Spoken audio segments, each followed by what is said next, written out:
ndani ya sura, anaingia ndani yako leo, anakubadilisha leo, unakuwa kiumbe kipya leo, ya kale yanapita leo na unakuwa mpya leo.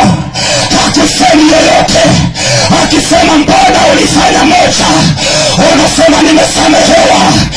Akisema mbona bado uko duniani, unawambia tumeokoka duniani hapa hapa, tukienda mbinguni ni mahesabu.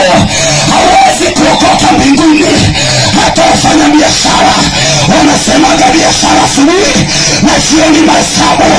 Wewe unataka eti siku ukifa uwafungue wachungaji waje kaburini kwako waanze kusema weka mahali pema peponi. Nataka niseme biashara kama hiyo haipo, unatengeneza mwenyewe leo, ili unakwenda unajitengenezea, unaokoka leo. Nasema wachungaji, acha tuende tukale hela zao,